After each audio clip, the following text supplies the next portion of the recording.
Bienvenue dans Afrique Presse, l'émission débat RFI TV5 Monde consacrée à l'actualité africaine et internationale de la semaine. À mes côtés aujourd'hui, Jean-Baptiste Placa, éditorialiste à RFI, Pascal Hérault de l'Opinion et Louis Magloire Kemayou du Club de l'information africaine. Au sommaire, le Togo, où les villes de Lomé et de Sokodé ont connu 3 jours de manifestations pacifiques. Après 3 mois de crise politique, pour faire baisser la tension, le pouvoir envisage de libérer 42 manifestants et d'organiser un dialogue. Reste à trouver un médiateur approuvé par les 2 camps. RDC, où la CENI vient de publier le calendrier électoral, exit l'accord de la Saint-Sylvestre qui prévoyait une élection fin décembre 2017. C'est le 23 décembre 2018 que les Congolais devraient élire le successeur de Joseph Kabila. Et pour finir, le Libéria, où le second tour de la présidentielle est conditionné par la décision de la Cour suprême suite à la plainte pour fraude déposée par le candidat arrivé en 3e position, Charles Brumskin. Au Togo, les manifestations se poursuivent, mais cette fois dans le calme. Depuis 3 mois, l'opposition occupe la rue pour réclamer des réformes constitutionnelles et le départ de Faure Gnassingbé. Le reportage de Frédéric Schneider. Sokodé, le cœur de la protestation. Tôt le matin, les manifestants sortent, mais ils n'iront pas loin.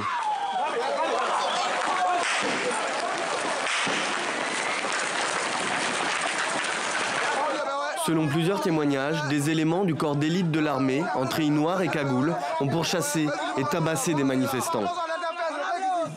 À Lomé, la capitale, même colère. Mais ici, les forces de sécurité ne chargent pas, la foule ne gronde pas moins. Malgré tout, la marche se déroule dans le calme. Le mot d'ordre est toujours le même. Le Togo, c'est pas un royaume. 50 ans de pouvoir, ça suffit. Mon enfant peut être pouvoir. Mon fils peut être pouvoir. Moi-même, je peux être président. Donc, je suis sorti. Si je vais mourir pour mon pays. Je me bats pour ma nation. Je sors mes vides. Sans armes. 50 ans de pouvoir, ça suffit. Le président Faure Gnassingbé a tenté de calmer l'opposition en annonçant une série de mesures. Le pouvoir promet la libération de 42 manifestants et un dialogue avec l'ensemble de la classe politique. On a déjà traversé 25 dialogues. Qui doit avoir dialogue? Oui, ça va être celui-là qui va porter sur comment libérer définitivement notre pays du joug de la dictature cinquantenaire. Mais toute l'opposition ne semble pas du même avis. Les partisans de Jean-Pierre Fabre, chef officiel de l'opposition, sont sur une ligne moins radicale. Ils se disent à nouveau ouverts au dialogue. Jean-Baptiste Placa, avec la libération prochaine de 42 manifestants et la proposition d'un dialogue, le gouvernement joue la carte de l'apaisement, mais s'achemine-t-on vers une fin de crise? Non, d'abord, je ne sais pas en quoi libérer des gens qu'on a emprisonnés de manière injuste est une concession de quelque nature que ce soit. La vérité est que la violence continue et les milices continuent d'agir dans ce pays, même si le pouvoir veut donner l'apparence d'une, comment dit-on, d'une approche plus posée des choses. Le problème de fond demeure le même. Quelqu'un a parlé de dictature cinquantenaire. Comment est-ce qu'on en finit? Et le problème, c'est que Faure Gnassingbé ne veut pas partir. Il ne partira pas de lui-même. Et voilà, quels que soient les dialogues proposés, il y a toujours un piège et il faut que les uns et les autres soient vigilants. Je ne sais pas pourquoi il y a une telle propension à vouloir, comment dire, tricher, piéger les autres parce qu'on ne veut pas franchement les mêmes choses pour le pays. On veut rester au pouvoir et quand on veut rester au pouvoir, en dépit de tout ce que ressent la population, il y a toujours ce genre de comportement. Et on ne parle pas suffisamment de tout ce qu'il y a comme violation des droits de l'homme en sous-main, dirons-nous, de tout cela. Et si ça continue, ça risque de constituer un dossier aussi pour la Cour pénale internationale. Louis-Magloire Comayou, il y a quand même une nouvelle donne, c'est qu'au sein du clan Yadema, certains appellent Faure Gnassingbé à clarifier sa position. Je crois que tout le monde a besoin que le président Faure Gnassingbé exprime une position très claire par rapport à ce que sera la suite de la vie politique. Est-ce qu'il sera candidat en 2020? Est-ce qu'il ne le sera pas? Est-ce qu'on va devoir subir la dynastie des Gnassingbé pendant toute cette période-là? Je pense que c'est déjà dans son camp que la question se pose avec acuité, mais par-dessus tout, je crois que nous sommes dans un pays où les rivalités dynastiques ont atteint leur summum, même si ça a un peu baissé avec Gilles Christ Olympio qui a rejoint la majorité, où cette dynastie-là, cette lutte dynastique reste très prégnante. Et l'opposition, visiblement, ne tire pas toutes les leçons du passé. La Constitution de 1992, dont on demande l'application aujourd'hui, elle n'a pas pu être appliquée parce que l'opposition n'avait pas été suffisamment conséquente dans ses demandes non plus. C'est-à-dire qu'il fallait désigner un Premier ministre, il fallait ensuite aller aux élections législatives. Elle a laissé un boulevard devant le président Faure qui lui a permis, au président Gnassingbé, qui lui a permis de gagner les élections et donc de remodifier la Constitution derrière. Après, il y a eu le président Faure qui a aussi engagé un dialogue avec l'opposition, mais il s'en est tiré avec les mêmes recettes. C'est-à-dire que l'opposition a fait un blocus et quand on fait la politique de la chaise vide, généralement, c'est en sa propre défaveur. Et donc, c'est ce qui fait qu'aujourd'hui, on est dans une crise qui semble sans issue, mais les Togolais sont fatigués, qu'ils soient de l'opposition ou de la majorité. Et malheureusement, dans les deux camps, on est dans un dialogue de sourds. Il est temps qu'on engage un vrai dialogue entre la classe politique dirigeante actuelle et l'opposition également. Alors Pascal Hérault, dans le camp de l'opposition, qui aujourd'hui incarne l'opposition? Est-ce Jean-Pierre Fabre ou Tikpi Achadam? C'est Tikpi Achadam qui a réveillé l'opposition. L'opposition était plus ou moins endormie ces derniers temps. Et puis ce leader a surgi, il donne le tempo, c'est lui qui a imposé les premières manifestations. L'opposition a essayé de récupérer le mouvement, elle n'a pas réussi, c'est toujours lui qui donne les mots d'ordre. Il est très ferme, retour à la Constitution de 92, les 2 mandats et départ du président. Et c'est là-dessus que le pouvoir joue. Il va jouer sur les divisions au sein de l'opposition, entre Jean-Pierre Fabre notamment, on en a parlé, qui serait peut-être plus enclin à aller au dialogue. Lui, il a son poste de chef de file, et puis l'opposition, et puis le pouvoir est très intelligent aussi. Quand il dit, voilà, moi je suis prêt à remettre en cause les 2 mandats, mais il faut mettre aussi une limitation au mandat des députés. Il joue avec l'opposition, il gagne du temps, et en l'absence d'une plateforme commune avec des revendications très claires et des gens qui sont sur une même ligne, c'est le pouvoir qui risque de gagner le bras de fer. D'autant plus que les leaders régionaux ne lui imposent pas une pression très forte. La communauté internationale est plutôt passive sur ce dossier. Il y a d'autres chats à fouetter en Syrie, en Irak. Donc il est maître du jeu pour le moment encore. Et la France ne se prononcera pas.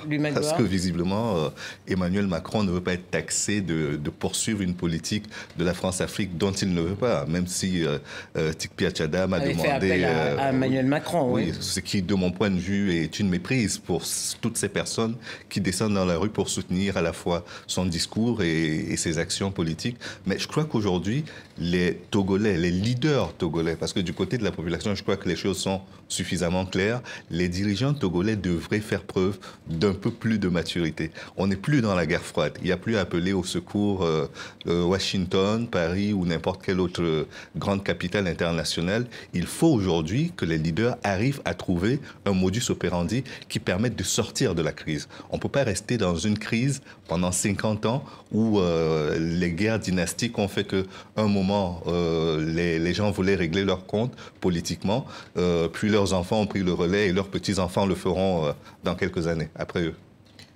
Jean-Baptiste Placard, on n'a pas beaucoup entendu l'Union africaine sur la crise togolaise. Oui. Est-ce qu'on entend souvent l'Union africaine? Bon, il y a un président en exercice qui essaie de jouer les médiateurs à sa manière.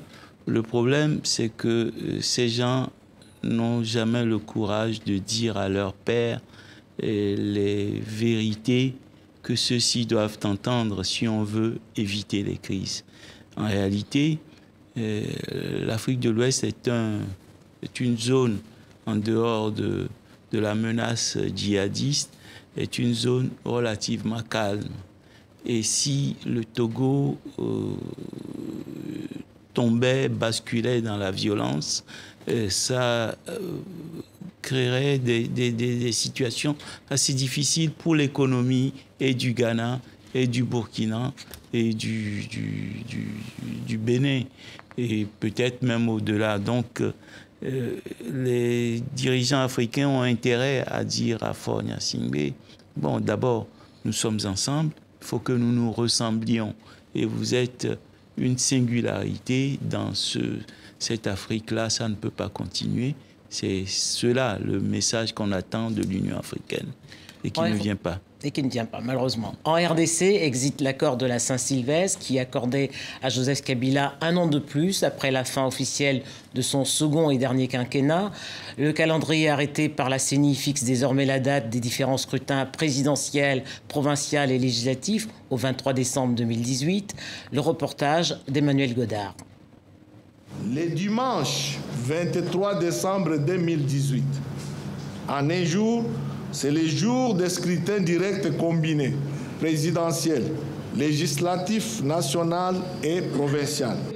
Une date comme un compromis entre ce qui avait été décidé lors des accords de la Saint-Sylvestre, des élections avant décembre 2017, et la dernière annonce de la CENI qui disait ne pas pouvoir être prête avant avril 2019.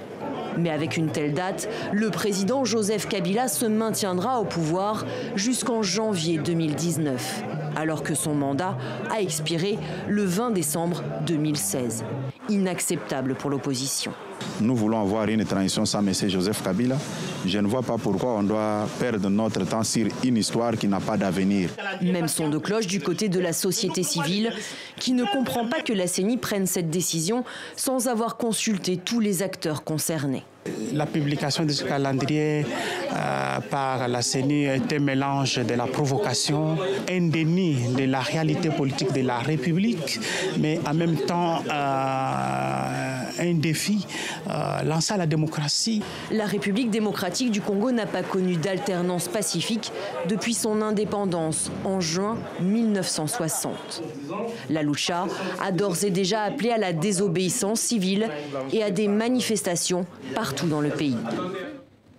Lumagor Komayou, l'opposition congolaise avait espéré que la venue à Kinshasa de Nikale, la représentante de Washington à l'ONU, puisse contraindre Joseph Kabila à respecter l'accord de la Saint-Sylvestre. Il n'en a rien été. C'est donc un soutien inespéré pour Joseph Kabila. Un soutien à minima, hein, parce que c'est vrai qu'on est passé quand même de 504 jours pour organiser l'élection à un peu moins après le passage de Nikale. Ce qu'il ne pouvait pas faire avant son passage a été obtenu en fin de compte. Donc je pense que sa visite n'a pas été totalement inutile. Je ne sais pas quel argument elle a mis dans la balance pour faire réduire le délai de 504 jours. Mais une chose est certaine, c'est que là on a l'impression que ça pourra finalement être tenu. Les délais restent un peu longs, mais c'est déjà une semi-victoire de pouvoir obtenir. C'est une rallonge de plus d'1 an pour Joseph Kabila, Pascal. Il joue depuis le départ la stratégie du glissement. On se rappelle qu'il avait organisé des concertations nationales, ce qui lui avait permis de mettre un gouvernement d'union nationale, enfin de cohésion sociale. Après, il y a eu le dialogue avec l'Union africaine par l'intermédiaire de l'ancien Premier ministre Edem Kodjo. Et puis après, il y a eu le dialogue avec l'Église catholique, la Senko. Et on est toujours dans le même schéma. Alors là, les États-Unis sont venus signifier la fin de la récréation, parce que c'est encore une grande puissance qui peut quand même agir dans la région et dire ce serait bien de tenir ces élections. Il est en train d'essayer de jouer sur les délais. Je ne sais pas si l'effort américain sera suffisant. Il y a des partenaires régionaux comme l'Angola, peut-être l'Afrique du Sud, qui pourraient lui faire entendre raison. Y ont-ils intérêt? L'Afrique du Sud est loin. C'est autre chose. Mais non, l'Afrique du Sud est empêtrée dans d'autres problèmes actuellement. Donc, et l'Angola a son problème de succession à gérer. Donc. Et puis, c'est des élections très difficiles à organiser dans ce pays. Ce pays est tellement vaste, là, actuellement, avec les rébellions qui surgissent. Il y a plusieurs niveaux d'élections à organiser, ce sera très difficile à mettre en place. Joseph Kabila va jouer sur le pourrissement, je pense, dans les prochains mois, et je pense qu'il y aura encore des retards. Jean-Baptiste Placal, l'opposition et la société civile parlent d'une transition. Est-ce possible ?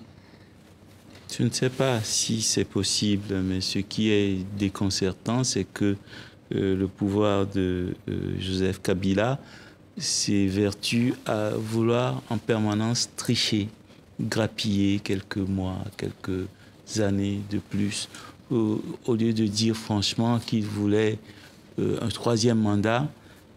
Comme il ne pouvait pas le faire, il met en place toutes sortes de stratagèmes pour prolonger sa présence au pouvoir. Mais c'est-à-dire, on est au pouvoir pour régler les problèmes d'un peuple.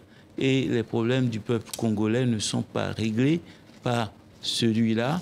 On a le sentiment qu'on est retombé dans l'ère Mobutu, des gens qui sont là pour eux-mêmes et qui essayent de s'imposer par toute forme d'abus. C'est assez triste, le sort, le destin de ce peuple. Les élections difficiles à organiser, oui, bon. Mais quand on veut organiser les élections, on commence à les préparer le jour où on entre en fonction. Et on n'attend pas la veille de la fin de son mandat pour commencer à sortir ce genre d'arguments. Et en permanence, ils exigent d'être respectés. Mais pour être respecté, il faut se respecter soi-même et être respectable et respecter son peuple. Le peuple congolais n'est pas respecté par ces gens, pas plus qu'il ne l'était sous Mobutu. Et c'est vraiment triste parce que voilà, on dit ce pays est riche potentiellement et la richesse est une affaire de pouvoir. C'est-à-dire que ceux qui sont autour de la mangeoire sont effectivement, comment dit-on, profitent de cette richesse. Le peuple congolais est dans la souffrance et les gens meurent et les trains déraillent en permanence. Toutes sortes de problèmes qui ne sont pas réglés par ceux qui sont au pouvoir. On est au pouvoir pour régler les problèmes d'un peuple. Magloire Kemayou, quelle est la marge de l'opposition aujourd'hui? Elle est malheureusement très faible. C'est-à-dire que ce que nous disions sur le Togo concernant le fait que la classe politique a presque démissionné et que c'est la population qui prend le relais en ayant des exigences raisonnables, se retrouve également en RD Congo. C'est-à-dire qu'aujourd'hui, nous sommes dans une tendance à la radicalisation, à la surenchère, qui fait que finalement, les vrais enjeux sont mis au placard. Et l'on est dans un jeu où on essaie de montrer que on ira au plus radical, à celui qui en dira le plus et qui en appellera le plus à la communauté internationale. On a vu tout à l'heure dans le sujet la lucha. Aujourd'hui, les organisations de la société civile sont presque les seules à tenir un discours en cohérence avec les réalités, les souffrances et les a priori dont souffrent aujourd'hui les Congolais. Pourquoi est-ce qu'on n'entend pas un dirigeant congolais de l'opposition ou de la majorité tenir compte de ces souffrances qui ne sont pas imaginaires, qui sont réelles? C'est ça qui est inquiétant. Pascal Hérault, il y a une autre question qui se pose, c'est celle du financement de ce scrutin. 523 millions de dollars que devront réunir l'État et ses partenaires. Les Congolais ont créé des scrutins inorganisables. Il y a 7 niveaux d'élections organisées dans ce pays. Il y a un droit belge, il y a un droit français qui se superposent. C'est un vrai casse-tête. On n'a jamais voulu simplifier. Je ne sais pas si vous avez déjà vu un bulletin de vote à la députation à Kinshasa. Le dernier que j'ai eu entre les mains, il faisait 52 pages, avec, je ne me rappelle plus le nombre de candidats. Et tout ça, c'est des coûts électoraux, c'est des gens qui gagnent de l'argent. La vérité, c'est qu'on ne peut pas organiser ces élections. On complexifie au maximum les choses pour ne pas aller aux élections. Et c'est vrai que depuis le début du mandat, Joseph Kabila n'a jamais budgétisé les élections. Les premières élections pluralistes avaient été entièrement financées par la communauté internationale. Au bout d'un moment, a dit non. stop, nous on ne finance pas un scrutin qui va être une pantalonnade. Et donc on est dans ce jeu où la communauté internationale veut plus financer, mais finalement va financer parce qu'il faut qu'on arrive à une issue, et puis un pouvoir qui joue avec tout le monde, avec tous les acteurs, l'opposition qu'elle divise, parce que l'opposition est aussi divisée. Et on a vu les différents leaders comme Félix Tshisekedi ou Vital Kamerhe. Si demain on les appelle, ou Moïse Katumbi, ils ont joué aussi avec le pouvoir. Et si demain on leur propose des choses intéressantes, ils sont capables de rallier le clan Kabila. On passe au Libéria, arrivé en tête du premier tour de la présidentielle avec 38,9% des suffrages. George Weah, avant de fêter sa victoire, devra attendre la décision de la Cour suprême. Il doit se prononcer sur les irrégularités dénoncées par Joseph Boakai et Charles Brumskin. Le reportage de Frédéric Schneider. Elle tente de calmer le jeu. Après 12 ans à la tête du pays, Ellen Johnson Sirleaf s'apprête à passer la main dans la confusion. La présidente a rencontré des responsables de la Commission électorale nationale à son domicile avant le premier tour. Une rencontre vivement critiquée. À présent, notre démocratie est attaquée. La réputation de notre pays est attaquée. Notre économie est sous pression. Nous, responsables politiques, devons faire mieux que ça. Son vice-président, Joseph Boakai, arrivé deuxième au premier tour de l'élection présidentielle, et Charles Brumskin, troisième, accuse Sirleaf d'interférer dans le processus électoral. À 78 ans, la première présidente du Libéria et d'Afrique s'enorgueillit d'avoir sorti le pays de la guerre civile. Elle ne veut pas ternir ce bilan à l'heure de sa succession. De son côté, George Weah, favori du scrutin, candidat du Congrès pour le changement démocratique, joue la carte de l'apaisement. Le Libéria est ce que nous avons. Vous avez été calme, je dois vous remercier. Depuis l'interruption de l'élection juste avant le deuxième tour, l'incertitude électorale excite les ambitions. 4 candidats, dont Joseph Boakai, ont décidé de s'unir contre la candidature de George Weah. Ils dénoncent des irrégularités. Les Libériens, suspendus au processus électoral, sont dans l'attente de la première alternance démocratique à la tête du Libéria depuis près de 30 ans. Jean-Baptiste Placas, c'est la première fois qu'on entend un vice-président sortant dénoncer des irrégularités dans un scrutin. À quoi joue Ellen Johnson Sirleaf? Non, elle ne joue à rien. La vérité est que certaines personnes veulent empêcher George Weah de devenir président dans ce pays.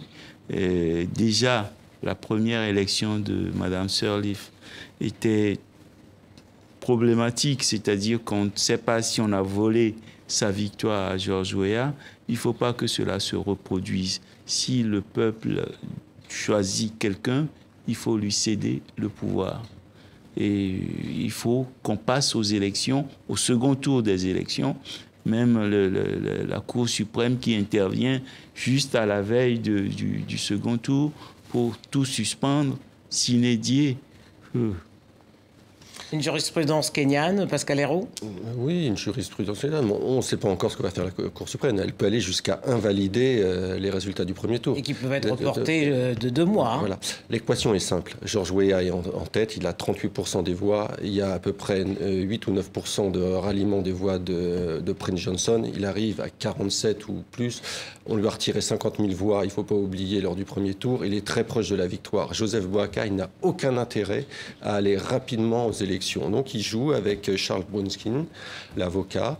Il espère aussi le ralliement d'Alexander Cummings. Et il a besoin de temps. Parce qu'il y a aussi une question d'argent dans ces élections. Plus ça va durer, plus ça va être difficile pour George Weah de maintenir ses troupes, alors que lui est encore au pouvoir. Il vient de passer, il vient de faire 12 ans comme vice-président. Il n'a qu'un intérêt, il veut rempiler. Et pour Ellen Johnson Sirleaf, elle a plutôt intérêt, je crois, à continuer à soutenir discrètement George Weah, bien qu'elle ne puisse pas l'afficher officiellement, parce que je pense que George Weah lui laissera une place dans le Libéria de demain. S'il arrive au pouvoir, il nous l'avait dit en interview, nous, à l'opinion, il lui laissera une place comme ambassadrice, comme personne ressource sur un certain nombre de sujets dans lesquels elle pourrait intervenir. Un dernier commentaire, lui, Magloire Camaillot, avant de conclure. Une chose est certaine, c'est que le vice-président n'a pas une attitude très loyale vis-à-vis de la présidente. Et c'est ce qu'elle lui fait payer aujourd'hui. Il a eu une attitude très critique par rapport à son bilan et Mme Sirleaf ne l'a pas oublié. Donc, c'est un peu le jeu entre Chirac et Valéry Giscard d'Estaing dans les années 81 qui est en train de se jouer là.